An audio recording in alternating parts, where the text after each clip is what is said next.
Happy Friday, everybody. Welcome back. You're listening to the Entrepreneurial Web. I'm your host, Jeremiah Fox. We go on live from New York City. I am currently sitting in my restaurant, Della, in Brooklyn. The pandemic, the quarantine has got us all asunder. We have to create space, but it's given us some opportunities. We're going to have a little fun today. We're going to shake things up and do it a little differently. Typically, I have my guest in studio in Manhattan. We sit across from a table from each other. It's intimate. It's close quarters. Not able to do that these days. So taking the opportunity to reach out to some people that otherwise would not be able to make it to New York City very easily to sit in a room with me. And if they did, it would be legal anyways right now. So what we're doing this week is a bit of a roundtable style. We have 4 segments. There's always 3 commercial breaks to every show. Every segment this week will be occupied by a different person. Our first guest today, before I introduce him, I'm going to offer you my message for the week, which relates to my guest in particular, but also just to what's happening. Prior to the quarantine as well, I taught and trained martial arts on a daily basis here in Brooklyn. And a message that was constantly reiterated there is you are the product of the 5 people you spend the most time with. Since we can't spend time with anybody, we're taking this chance here to virtually connect to some people. So we're going all the way to Alberta, Canada. I would like to welcome to the show Michael Johnson, otherwise known as Tea with Mike. What's up, Mike? How you doing? I'm doing that pretty good, thanks. Got my cup of tea here. Love the music intro to the show. Oh, snap. Love it. Love the I drink coffee. So this, as the shirt says... But stay caffeinated is important. Yes. I know there's caffeine in tea. This shirt is from one of our guests later on in the show who's going to open his own coffee shop sometime. Very cool. Very neat. So really, really pumped to wear this. But yeah, I'm more of a coffee guy than a tea guy. What kind of tea are you drinking today? Today we have a Yorkshire tea. It's a nice strong black tea with a tiny little bit of milk in. And caffeinated as well, yes? Absolutely. Awesome. Yeah, I owned a coffee shop, and coffee's always been my jam. I'm pretty much an espresso guy. I have a very nice espresso machine at home, and that's my lifeblood. But at the restaurant, I don't have a machine, so I do pour-overs. Okay. Are very tea-like. I like them. Actually, I like my pour-overs to taste like tea more than coffee. I like the subtleties that you get out of the lighter roast and the way you can extract that way. It's much better. I have a quick tea question for you because I know you like to pump out a lot of tea facts. I do indeed. I make a tea basically out of roots, out of like ginger and turmeric, like fresh roots. Is that considered tea? Is tea only like the leafy beverage? Mm-hmm. Maybe not. That you don't have to answer it right now. That may be something. I didn't know if you knew it off the top of your head. That's the one I really like making a lot. It's very good for inflammation and for people like athletic people that work out a lot. Yeah, sure. There's lots of different types, and obviously there's lots of different styles, like anything in creation. And so a lot of people do make it from that scratch, gather other ingredients. Yeah, they mix stuff together. So really, it's more just almost like the creative process of how you get to the end product, which has a tea-like taste. However, that may be. So, tea. Yeah. What did you say? I didn't hear you. Go ahead. Say it again. Oh, because there's lots of different types of tea. Yeah. So you studied digital marketing in school. Is that correct? I studied media and communications at Red Deer College. So quite a bit, obviously, on the communication side, some on the marketing side, public relations side, history of communication, a real broad mix. And you have your show, Tea with Mike, which is gaining in popularity. What was the impetus for starting a show? I mean, I love the branding. It's really clever and it's really on fire. Yeah. Not that many people occupying that space. What urged you to start a show? And what's the show about? Let everybody know what it's about. Sure. Hi, guys. For those of you that are tuning in, so I'm Michael Johnson, aka Tea with Mike. I run a storytelling talk show called Tea with Mike. The input, whatever. I started the show because technology and digital having a significant, I guess, impact on our daily lives. Whilst that's important, as as related to the pandemic. We've also lost the ability to have that interaction, both face-to-face and even like this. And we've kind of lost the ability to be able to tell stories. Because if you think back to our ancestors, that's how messages and knowledge was passed on through sitting around a campfire and the elder or whoever passing it on to younger generation to pass on to their kids and grandkids, etc., etc. So really, it's all been created to remind people that storytelling is super significant. And there's so many cool people in the world. And it's just a way to connect people globally and to hear about the impact that people are making in their local communities. And you typically bring people on from all over. I mean, the geographic reach of what you've done has always been, I think, right from the beginning. You kind of so kind of started off with just people I know, and then as the show's gained in popularity, we've had lots of people reaching out. So everything from North America to England, and coming up over the next few months, we're going to be going to Hong Kong and like further reach. So that's super exciting. Show's hit 45 countries so far. So always growing, which is the exciting part. Yeah, fantastic. And then some of the other things you do, like you sent me a website the other day of something you've been working on promotionally. Do you want to talk about some of the other things you do besides just being a, famous talk show host? I would say I'm famous. I'm working on growing my audience to people that find it valuable. So some other things I do. I'm a big fan of the performing arts and the theatre space. Professionally, I've done some work in the space, and the thing I like about it the most is diversity and the people that you meet through that type of work, like from fringe festivals. So I've met like fire eaters from around the world, people that juggle. It's super cool. And then so there's that. And I used to do a lot of performing myself. I'm from England originally, so that's why the Tea with Mike show is kind of culturally on point. It's kind of lucky because I like tea. I'm from England, so that's the other part of the branding. Yeah, I wasn't picking up the Canadian accent so much. I'm glad because I've been here for 7 years, and to some people say I've lost the accent. So I guess it just depends. What you have going on is great, though. It's like Sean Connery meets Darth Vader. I think it's fantastic. I went to school in Buffalo, and I studied. My degrees are all in music and performance, so I'm very familiar with the performance space as well. Awesome. But it was my first time living. Canada was like right across the river, that close, and I didn't realize there were like subtle inflections in the accent, and I was like, what do they keep saying? And then I was like, oh, they're Canadian. What's that all about? That was the first one. So the coolest thing probably that I've done in that space so far is I performed on a Georgian theatre stage at the Georgian Theatre Royal in Richmond, North Yorkshire, England. Super cool. It's still creaky floorboards. It's all old, all the incredible backdrops.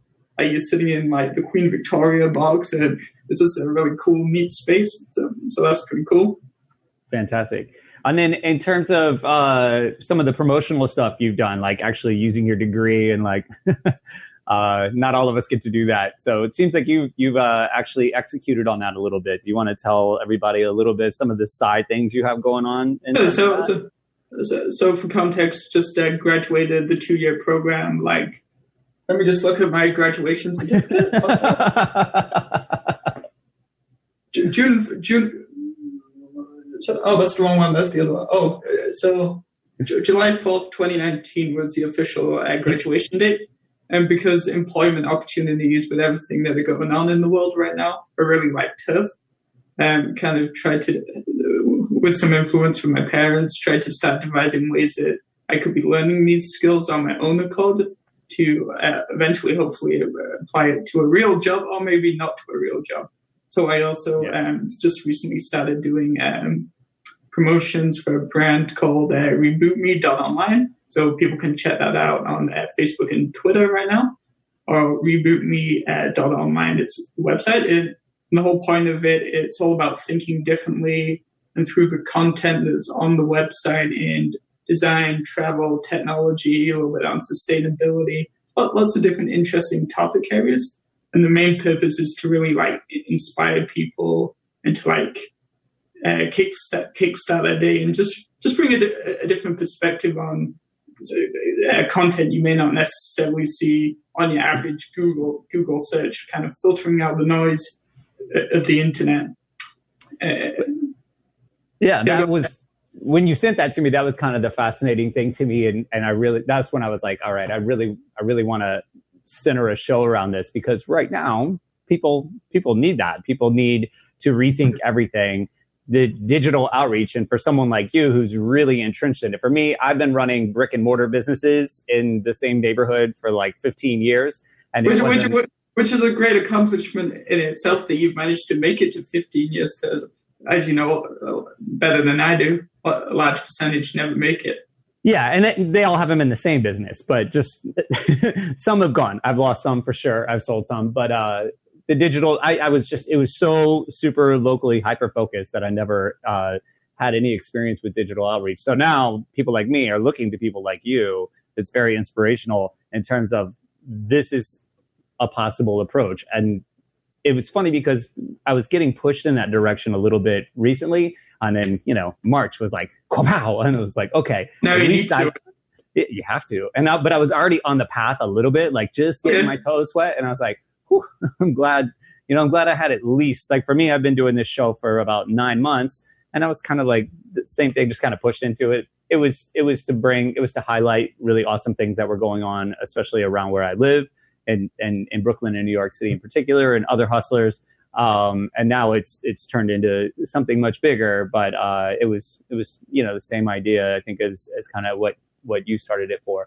And if that hadn't have happened, I would have been much farther behind on this little journey that we're on right now. So I'm really grateful for people, like yourself and the other people that kind of spawned this for me, because I've seen other people locally who weren't on that journey, and it's a struggle. When you have the pressure of like pandemic and loss of revenue, and you have to develop like this new skill that's foreign to most of us. Like the internet didn't exist when I got out of high school. You know what I'm saying? So it's like we had to do a lot of catching up.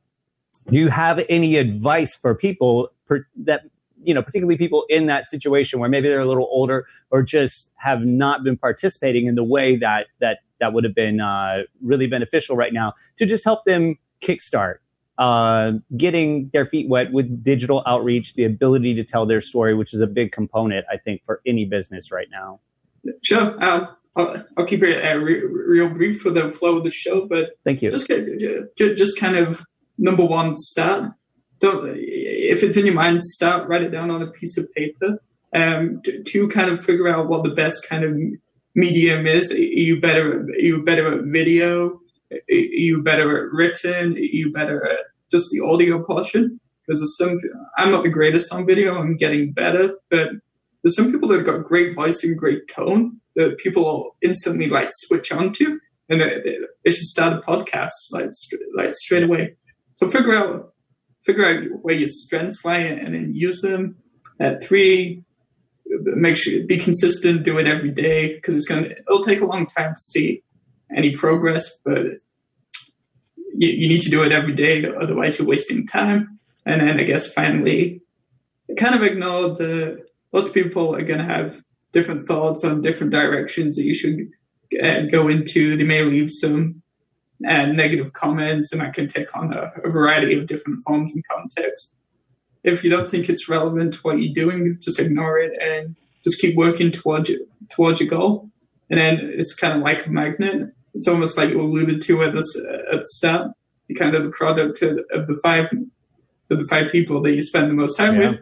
It's completely true. So in a nutshell, those are some small pieces of advice. Thank you. That's really fantastic. Just before we go, I just wanted to reiterate too, I was watching one of your Instagram lives the other night, and someone came on and they were like, this is too long, Michael, you need it. And I'm like, like, tell that to Joe Rogan, like the most successful podcaster on the planet. It's like, yo, man, just do your thing. I hope that cut through. I was just like, we talked it out afterwards, and they came to realize that we're going for different goals and we have different perspectives. Yeah. But it would be interesting to hash it out further on a future Instagram Live. Yeah, definitely. Awesome. Well, we're going to have to move on to the next segment. I really appreciate you coming on. Thank you so much. Tell everybody where they can find you. At Tea with Mike on Twitter, Facebook, Instagram, and then my other project that I'm doing promotions for, rebootme.online on Facebook, Twitter, and website. Awesome, man. Well, take care of yourself. Hope to talk to you soon. Thanks, everyone. Right, you got it. We're going to take a short break. We'll be back with Dom Jackson in San Diego. Get your tank tops on. Get ready. All right, everybody. We'll be back in just a moment. Cheers.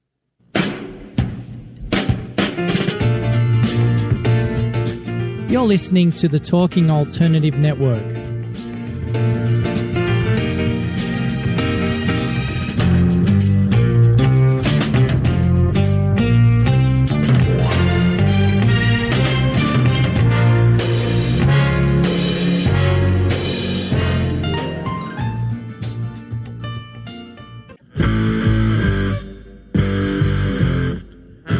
Do you run or are ready to open your own business? Hi, I'm Jeremiah Fox. I've been operating and opening small business for the last 25 years, and I'm the host of the new show, The Entrepreneurial Web. Tune in every Friday at noon Eastern Time for insights and stories on the nuances of running small business right here on Fridays at noon, talkradio.nyc. Are you a conscious co-creator? Are you on a quest to raise your vibration and your consciousness? I'm Sam Leibowitz, your conscious consultant, and on my show, The Conscious Consultant Hour, Awakening Humanity, we will touch upon all these topics and more. Listen live at our new time on Thursdays at 12 noon Eastern Time. That's The Conscious Consultant Hour, Awakening Humanity, Thursdays 12 noon on talkradio.nyc.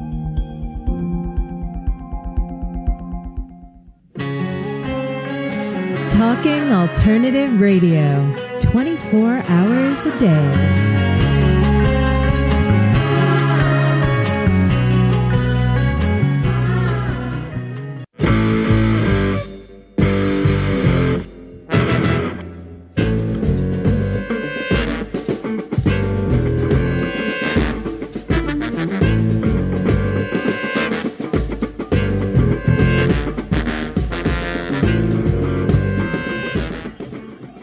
Welcome back, everybody. Once again, you're listening to the Entrepreneurial Web. I'm your host, Jeremiah Fox, going live from New York City. But we're going to switch gears here. We're going to shoot in our plane known as Zoom Airlines and go to sunny San Diego, where I will be joined here by my guest, Dom Jackson. He is a personal trainer in San Diego, but he's also a very active gentleman on social media. He's got a really great positive message. And just to catch everybody up to speed, we're doing a fireside kind of roundtable this episode where we have a different guest each segment of the show. So just then we had Tea with Mike from Alberta, Canada. Now San Diego, Dom Jackson. And the message of the week, once again, you were the product of the 5 people you spend the most time with. Since we can't hang out with nobody, we're taken to Zoom and the virtual world to get some of that positive energy. Dom, what's up? How you doing? I'm feeling fantastic, man. That's a great message, too. You really are the summary of the 5 people you're around, so I agree with that a lot. Yeah, so that was a constant message in the martial arts school that I was training and teaching at prior to quarantine. And every day at the end of the class, there was some sort of message that was shared. And that one came up a lot. And that one just kind of stuck with me. And it's been a hyper focus for me in terms of my community and the people that I really started to associate with over the last 5 years. And I think it's a very true situation. But now we get this opportunity that we would never have gotten before. I've never been to San Diego, so this is the closest I've gotten. It is. San Diego is beautiful, man. I was actually born in New York City, too.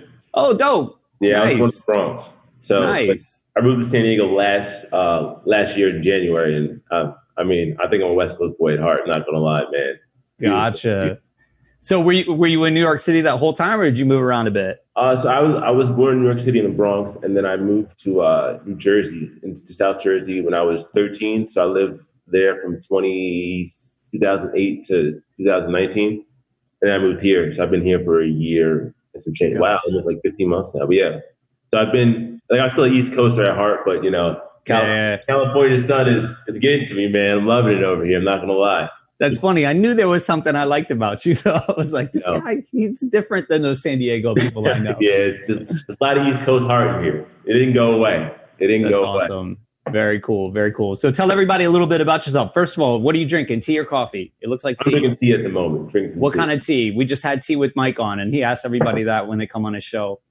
That's a good question. I'm actually drinking Wise Ape tea. It's actually one of the teas that one of my good friends, one of the people that I've met to like do content and putting stuff out, was actually a member of my gym, but we met digitally before we met in person, and we found out we live in the same town. And he has a tea company, and it's like all functional teas. It's called Wise Ape tea, and my favorite one is the Chocolate Hustle one. It's like cognitive focus tea. So I always drink this before a podcast or before like I'm getting done some work to kind of get myself charged up. And like I was like, I'm gonna be on air, so like, you know, this is what I need to get myself focused. Stay caffeinated. Absolutely, brother. Absolutely, man. But so tell everybody a little bit about what you do. You're a personal trainer, but you're also very active on many platforms. You have your own show. Give us the lowdown real quick. Oh yeah. So I've been a personal trainer for the past 5 years. I'm a NASDAQ certified trainer. I've trained a bunch of different people. I traditionally train people that are like your industrial athletes, like your mom and pop. Like I don't train athletes, but like people that are trying to keep themselves in shape, whether you're an accountant, a teacher, a nurse, you know, people that are trying to keep their body the way they'd like to be, but still, you know, help out people around the world. That's the people that I typically train. I was training in New Jersey, and then I moved out here and had to like start fresh, you know, as part of the whole entrepreneurial grind. The cool thing was that, you know, by putting out content and like social media and stuff, I've been able to help people that won't train with me, like people that can't train with me anymore because I moved, can still get advice and tips from me without having to, you know, see me in person, which is, I think, is huge because, you know, it's all about communication. So out here, I trained I was working on the 24-hour fitness out here. You know, kind of started from grind step one, you know, new city, new town, kind of getting my face out there. So I was doing that for a while. And then when COVID hit, you know, that was like, oh, shoot, because like personal training is the direct opposite of social distancing. Like the gym is the last place people are trying to go during this time, you know? So between like I've been setting up some online stuff, so like helping people out with some coaching things. And I've been doing like delivery. So I do DoorDash now and like Uber Eats, kind of like to, you know, get that cash flowing, you know, you got the grind doesn't stop, man. You know, of course. It never sleeps. You got to get it how you can. I've been doing, you know, a lot of things. So between, you know, while being a personal trainer, I started my own personal podcast, and it was called the Fitness Fundamentals Podcast. The podcast was basically designed to take the fear out of fitness. So if you were someone who wanted to learn some things about fitness and was trying to take fitness, me interviewing people in the industry and breaking it down as simply as possible for you. But within that process, you know, I kind of got like more of a feel of my media side of things. I really like enjoyed that. And I didn't want people, the way my podcast was set up, I didn't want people to come just for the fitness, like coming for like, oh, I want to know how to lose weight. I want to know how to do that. And get like some other things too. There were some other topics that I kind of wanted to venture on as well. So I changed the structure of my show, and I ended up doing it. I changed it again to I call it the Dom Jackson experience. Play off Joe Rogan, except, you know, it's Dom instead of Joe. And on that one, I was interviewing people from all different types of fields that I enjoyed and like thought had good ideas. And with that, you know, they had to change up again. So I had to pivot again. So now I'm doing a live stream show on Instagram. I call it On the Mic with Dom. And I'm doing something similar to this, kind of talking to people, getting their stories, you know, enlightening people, whether it be fitness advice, motivational tips, you know, positive message, do whatever we can to keep ourselves uplifted, you know, physically, mentally, spiritually, whatever lead you want to put in there, you got to get better, you know? Fantastic. Yeah, I've kind of noticed that, like watching your progression, and I like how you diversify things where you do some posts which are strictly, you just do fitness instructionals that are short, they're sweet. This is how you can do this at home. But then you bring somebody on your show that's like completely unrelated to fitness, but the message and the inspiration is still there. And that was one of the things that drew me towards you immediately, because I appreciate that. Like I said to Mike on the last segment, you know, I was just strictly working in the street, boots on the ground, had no digital presence at all. And I got a little bump right before this all happened, like a little nudge, like you should start doing this. Nobody knew what was going to happen, but it's made the biggest difference. And, like I asked Mike on the last segment, what kind of advice could you give to people? I mean, because personal training is often done, you're usually together, right? But a lot of people are doing it differently now. There's actually a lady, my wife takes her class. She's here in Brooklyn. She was a trainer before, working in a gym, and everything shut down. And she just started doing stuff out of her apartment, Zoom every morning. It's Toning with Tara. Look her up on Instagram at toning.with.tara. It's really fantastic. She's got people calling in from all over the country, and she has motivated so many people. She's not asking for any money. She's just doing it. And people are calling, this lady called my wine store the other day to buy a gift certificate for her. Didn't even know her. It was just I need to buy a gift certificate to this lady. And I'm like, oh, okay, what's her name? And she tells me, and I just start laughing. And she's like, I just started doing her show, and she's just so great. And it's this is